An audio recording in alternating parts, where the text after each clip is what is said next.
Welcome back to another episode of Holistic Lifestyle Coaching with Ryan David. I know it's been a minute since my last episode. I had a lot going on. There was graduation season. It was the end of the semester. I had a few appointments I had to take care of. I had a health situation I had to clear up, take care of. I also went out of town. I went on a little vacation because we all need a break every once in a while. But I'm back and I want to share with you today 3 truths about self-help. So these are 3 things that you need to take into consideration when you hear the word self-help or talk about personal development. We could all benefit from it. We could all use it.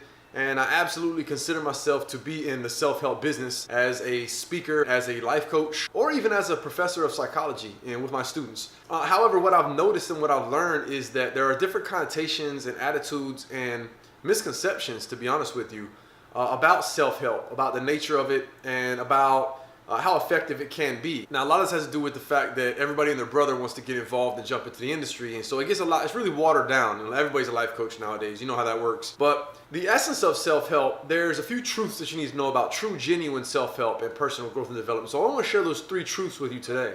Now, the first truth I want to share with you about self-help is that by embracing self-help, you are implicitly acknowledging that there is room for improvement.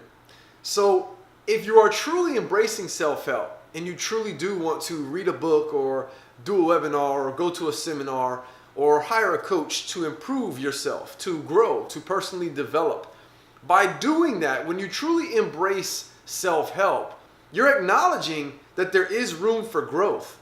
And this is the reason why a lot of people may read a book about self-help, but they don't truly buy into and embrace what it's about, because that would require them really to acknowledge, hey, there's room for improvement here. One of the biggest hurdles for people to make improvements in their lives or develop themselves is that first step of awareness and of acknowledgement.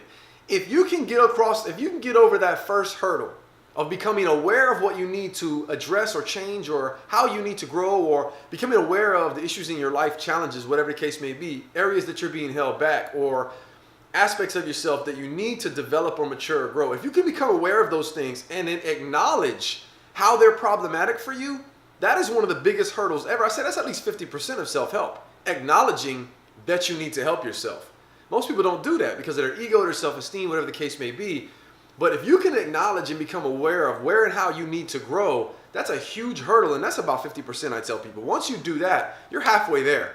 Then it becomes about strategy and desire and some other things there. But the first step is acknowledging, hey, I'm going to take on some self-help information, or I'm going to go down this route because there is some room for improvement. I'm not going to just do it because, oh, hey, I'm fine, but I'll learn a little bit more. No. When I'm embracing self-help, it's because I know exactly where there are areas that I need to kind of shift or change or grow in. So underneath or lying within that journey is the acknowledgement that I do have room for improvement. And that's something to be proud of in and of itself.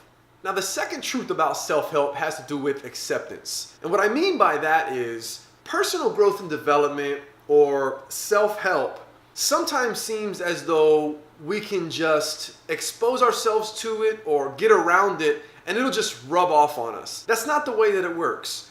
Self-help and personal development is out there for you to utilize and apply to yourself. So when it comes to self-help, acceptance is accepting that you're responsible for helping yourself. You're not going to find a book or a person or a seminar or a webinar that's going to do it for you. If you're really truly trying to grow and you're going to take on this challenge of self-help or kind of immerse yourself in this process of growing, understand acceptance in terms of accepting responsibility for the growth and the actions that are going to be required. They're on you. So you can't just go read a book and expect things to happen. Acceptance is I accept full responsibility for applying what I learn, what I know, what I run across, or what I experience or what I'm exposed to. I'm responsible for applying that in my life, not the person around me or the people that teach it to me or the material itself. Way too many people have that wrong. They think they can just read about or follow or watch videos or do all this stuff. They can just entertain themselves with self-help information. Not going to happen. So acceptance is critical in terms of the responsibility that you need to accept when it comes to applying what you know. And I tell people all the time, everybody knows what to do. It's on Google. Check Google. It'll tell you what to do, exactly what to do. Everybody knows what to do. But knowing what to do and doing what you know are 2 different things. Most people know what to do, but not a lot of people do what they know. So you can read a book on how to do something, but if you don't do what you know, self-help is irrelevant. It's useless. So the second truth really I like to emphasize is that self-help has to do with taking what you know, taking action, and putting it into motion. Accepting responsibility for making the changes in your life based on what you've learned. Learning is just the first step. And I've said it before, I'll say it again. Knowledge is not power. Knowledge is potential power. So self-help can give you a ton of knowledge about what to do, how to do it, but unless you do it or take responsibility for doing it, it's useless. So the second major truth has to do with acceptance, and it is that self-help is up to you, nobody else. Not a book, not a coach, not a teacher, nothing but you. And the third truth about self-help is a big one for me. And I recently saw a video of a guy who was kind of bashing self-help. His whole approach was an attack on self-help. And I can understand maybe why some people would do that, because the way that it's kind of proposed or put out there or marketed, a lot of the times it's easy to attack. But I want to clear up that third truth about self-help. And the third truth about self-help is that self-help is really about becoming stronger as an individual so that you can then help others. The biggest knock or the biggest misconception about self-help is that it's selfish. Now, it's what I call healthy selfishness, because if we're going to do good, be better, be strong individuals, at some point we have to focus on ourselves. So in that sense, it's selfish, but the goal of self-help doesn't just stop at you becoming better or more well-rounded or you healthy. That's not actually the goal, the end goal, I should say, of self-help. That's what happens along the process and along the journey. But for me, what I teach people, how I coach people, how I live my life, if I look to better myself in any way, shape, or form, it's to better myself, to be better for those around me, but also to teach and help others be better. Self-help is about you being well-rounded, whole, complete, and as most effective as you possibly can so that you can contribute to others. If you stop at being individually successful or effective, you're missing the boat, because we live in a social world. We interact. Relationships are, if not the biggest part of our life, a huge part of our life. So if you stop when it comes to growing and you've contributed to yourself and you stop at that point and you think, oh, self-help is for me to better myself, improve myself, develop myself. Yes, that's the point of self-help, but the goal really of self-help is for you to grow so you can contribute to others in whatever way that may be. And I think that's one of the biggest misconceptions about self-help. Self-help looks like it's an individual process, it's a selfish thing, and a lot of people, it catches a bad name because of that. But I'm here to tell you right now, true self-help, the end goal of true self-help is for you to be the best version of yourself so that you can then contribute, give back, teach others, help others, be a role model or a guide for other people to follow. That's really the essence, I think, and the major goal and end goal for me, and what I like to emphasize when it comes to self-help. And I think that there's a big misconception out there, and it gets a bad name because it looks like a selfish act. But being selfish, or that healthy selfishness, is not the end goal.